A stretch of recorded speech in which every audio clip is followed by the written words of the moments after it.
Hello and welcome to another episode of The Partial Historians. I am Dr. Rad and I am once again flying solo because I am here to read another bonus chapter from the book that Dr. G and I have just written for you today. We have just been working on Your Cheeky Guide to the Roman Empire, which is a humorous exploration of many topics all about Rome. Everything from aqueducts to the greatest love affairs of the Roman Empire. And we actually wrote too much, which is why I have some fabulous chapters to share with you all. This is from the bonus section, which is going to be on the Ulysses Press website, which is all about the rebels of Rome, called With a Rebel Yell. Last time I told you all about Spartacus, but this time I'm going to tell you all about Zenobia.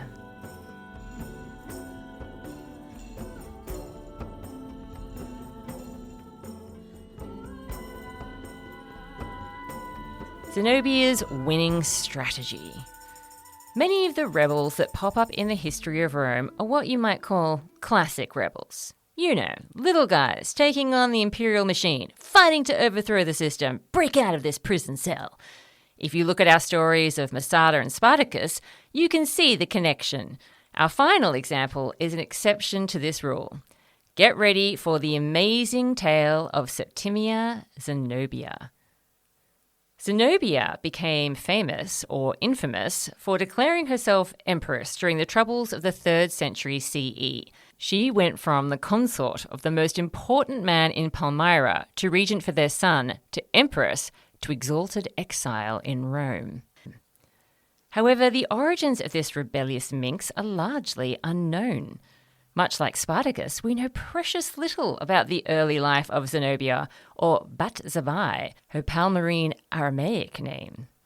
Who bothers to keep track of women and enslaved people? They're so clearly unimportant. Even when Zenobia stepped into the spotlight, the source material for her life is massively dodgy, patchy, and downright unreliable. The main source is the Historia Augusta, but as always, we shall press bravely on into the darkness and do the best we can. She was born around 240 CE in Palmyra, a very ancient city located in the province of Syria, which probably meant she had Aramaic and Arabic roots. This meant that she was born during one of the lowest points for the empire, when emperors were as disposable as yesterday's newspaper. Seriously. 238 CE has been dubbed the year of the 6 emperors. It was a PW, a personal worst. To add to the internal chaos, external pressures were coming from multiple directions. The Goths and the Huns at the borders of Gaul and Dacia, the Alemanni on the frontiers of Germania, and the Sasanians causing problems along the eastern border. Throw in a plague and you've got yourself a political crisis. It's positively reminiscent of America in 2020 to 2021. Emperors could not hope to fix all of these problems at once, especially since they were working in 24-hour shifts. The parts of the empire that seemed most at risk absorbed their attention. As for the rest, the grasp of the central government became looser, and paperwork was at the bottom of the to-do list. This could be dangerous if some ambitious general was able to convince the local legions that he could be the next big thing.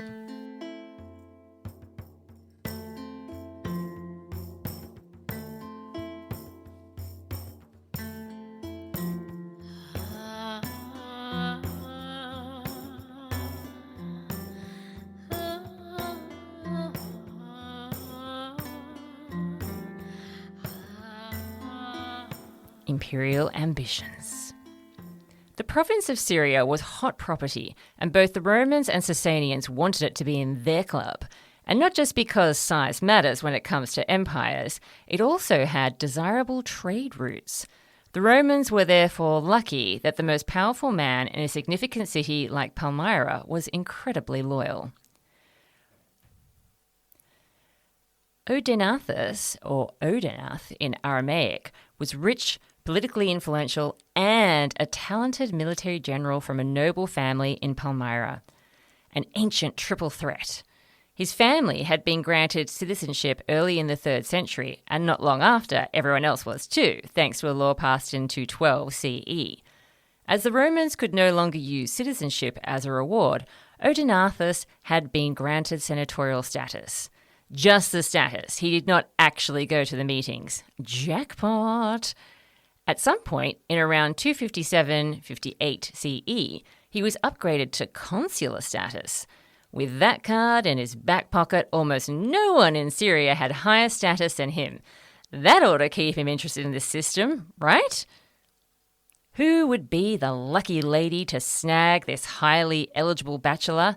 A knockout 17 or 18-year-old named Zenobia. That's who. This might have been a May-December match, although we can't be sure about Odenathus' age. He was old enough to have a fully grown son named Herodian from his previous wife, but age gaps are not unusual in ancient marriages. Not long after their marriage, Rome was rocked by one of the worst defeats it had ever endured, the capture of the Emperor Valerian during the war with the Persians. See Chapter 1, Armed and Dangerous, for more on that. All we need to know is that this disaster left Rome exposed. Syria was under attack. It's Odenathus and Zenobia to the rescue!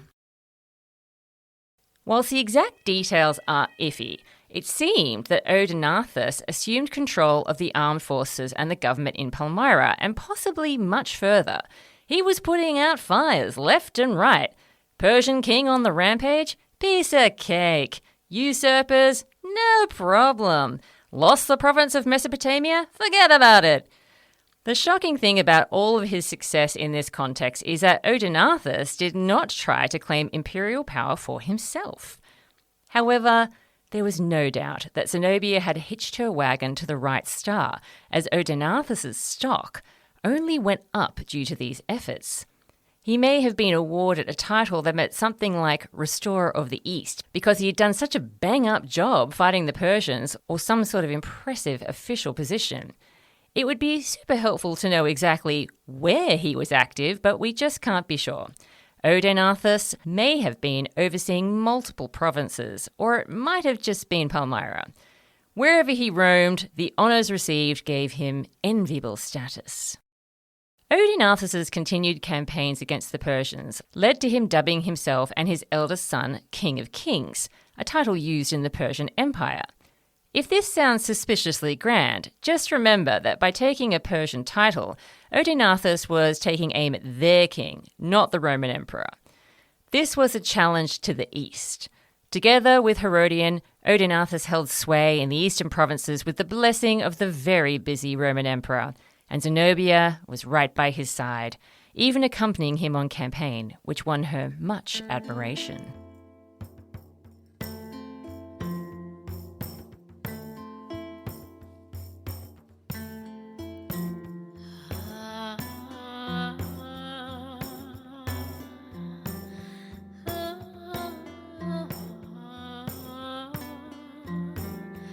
Zenobia steps into the breach. The good times did not last. Odenathus and Herodian were suddenly assassinated in around 267 to 268 CE, and our sources are extremely uncertain about who done it. Was it a petty dispute taken way too far? Was it the Sasanian king Shapur? Was it Zenobia, perhaps scheming for her own son with Odenathus? Was it a jealous emperor? We'll have to leave this one for Nancy Drew to solve one day. Whoever it was left Zenobia and her son conspicuously alive. The last thing this area needed was another power vacuum. Zenobia threw herself and her son into the vortex. You may think, well, that makes sense. Her son, Vaballathus, or Wabalath in Aramaic, was the oldest heir left standing. She may have had more children with Odenathus, but as Zenobia only mentions one, we'll assume she had one and was done. However, it was not a given that this child would step into his father's much larger sandals. The emperor got to make that call. Not in Zenobia's world. She was living her best life, which was imagining that she could be regent for Vaballathus in a somewhat autonomous client kingdom that encompassed the provinces of Syria and Mesopotamia. Her son was given Odenathus' titles and Zenobia assumed his powers, but of course we aren't sure what those were. Perhaps she stuck to the more Eastern titles, which wouldn't annoy Rome and were from a tradition which was more accepting of hereditary power. Actions might speak louder than words. We know that Zenobia quickly started receiving official delegations.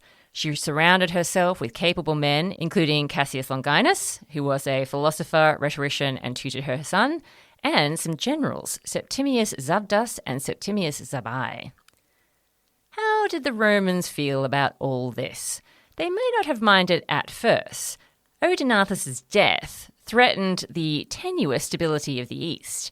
If they were worried, once again, there were just more pressing issues to address. The Emperor Gallienus had been assassinated at a similar time to Odenathus and Herodian. His successor, Claudius II, or Claudius Gothicus, was tied up fighting the Goths in Serbia and the Alemanni in Italy. Zenobia might be a concern, but she wasn't a barbarian horde. There's also no evidence that Zenobia immediately interfered in the normal government of the provinces. Governors were still appointed, taxes were still collected. Zenobia may have been concerned with more of the big picture stuff, like that pesky Persian threat. Zenobia continued to campaign against the Parthians in 269 CE, which included an overhaul on some fortresses along the Euphrates. She started using the title Persicus Maximus for her son Vaballathus, a Roman way of recognizing success in battle. Claudius II also adopted the title of Parthicus Maximus at this time. He definitely was not fighting the Sasanians, so either this title was his way of showing Zenobia who was boss, or they were in cahoots. Regardless of their relationship, Claudius was carried off by plague the following year. This was a total shock and led to even more internal problems. The Senate had chosen Claudius's brother as the next emperor, but the legion stations on the Danube had other ideas. Whilst they were busy securing the throne for Aurelian, Zenobia thought to herself, would the Romans really notice if I took Arabia? With astonishing speed and efficiency, Zenobia and her army of 70,000 men captured Arabia. This was a break from the role that she and her husband had previously played, where they were kind of like emperor assistants. But taking a province without asking, not only is that rude, but it's a sure way to look aggressively expansionist. Just ask Hitler. Zenobia had no intention of stopping with Arabia. Wealthy Egypt would be a real feather in her cap. It had always held a special place for emperors. Once again, she was able to seize control with relative ease, and by December of 270 CE, she posed a real threat as she controlled the supply of vital resources and revenue. To be blunt, she had the empire by the balls. Previously, while she was battling with the Persian Empire, she had not prevented the usual imperial business, like the collection of taxes or the production of coins for Gallienus and Claudius II at the mint in Antioch. Now we start to see coins that feature Aurelian and Vaballathus. Some designs position him on the reverse, which would imply he was the junior ruler, but others from Antioch show Vaballathus on the obverse. Even though Zenobia did replace the Roman governor that she had killed during the takeover with another one, and she was not cutting Egypt off from the rest of the empire, her actions were too concerning to overlook anymore. Aurelian had to tear himself away from the Goths that were skipping all over the province of Dacia. What was Zenobia trying to do? What did she think would happen? It would be a lie to say we knew what her goals were with any certainty. However, it does not seem like Zenobia was initially trying to take down the empire, nor was she attempting to take Aurelian's place. It seems more likely that Zenobia was staking a claim to power in her corner of the world and secure prosperity for her people. This was no comfort to Aurelian, of course. Oh, you just want a slice of imperial pie? Now that Zenobia was in the sights of Aurelian and his legions, the pressure was on. In typical Zenobia fashion, she opted to commit fully to a power grab. What the hell? I'll take the whole damn pie for my son and myself. Vaballathus and Zenobia were crowned as Augustus and Augusta in Alexandria. Coins were produced with Vaballathus on the obverse and unambiguous titles like Victorious Augustus and Eternal Augustus. Both Zenobia and Vaballathus had coins issued that connected them to traditional gods of Roman power, such as Jupiter and Juno. Message received, guys.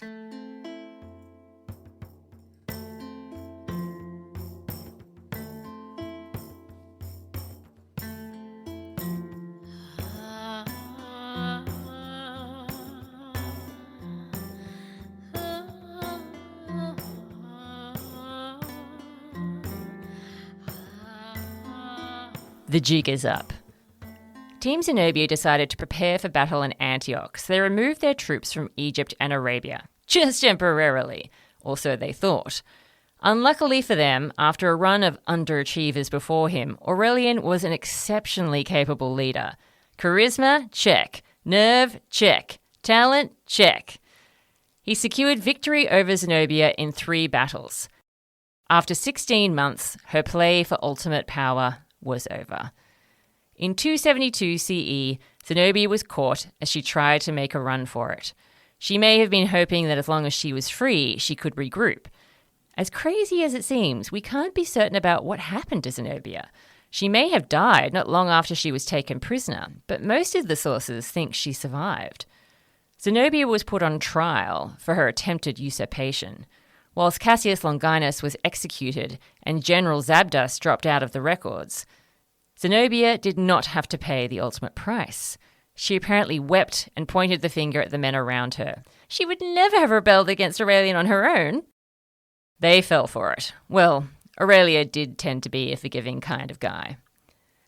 Zenobia had to appear in Aurelian's triumph as his star prisoner, but after that she was set up with a house and a stipend. She was exiled from Palmyra forever, but got to live as a citizen in Rome until her death. It is unclear what happened to her son, but there are hints in the sources that he survived this final showdown. Her other children, that may or may not have been fictional, possibly joined her in Rome. Cleopatra 2.0. Usually, women in power in the Roman world got royally trashed in the source material. A boy without a winkle trying to run things? Absurd. However, the super problematic Historia Augusta has sections that are often quite positive about Zenobia. She is portrayed as a gorgeous, wise, strong leader, able to be merciful, but also to use a little muscle when needed. It's tricky to know how genuine this is, as it may be a ploy to shape the way we see the emperors. Aurelian could look even more glorious because he was victorious against this modern-day Cleopatra VII, and Gallienus would look terrible because a woman was a better ruler than him in almost every respect. True, once you get into the life of Aurelian section, things take a sharp turn for the worse, but at least she gets a moment. Zenobia's life reveals much about her time. It would have been much harder for her family to rise to such heights in a less troublesome period. However, the fact that she and her husband saw themselves as elite Romans as well as Palmyrans and were invested in working within the Roman system makes her a different kind of rebel. What she does have in common with Spartacus and the rebels of Masada is that her story has often been told by her enemy and reimagined to suit later generations. In Zenobia's case, these interpretations span the globe and can be found in Anglophone and Arab nations.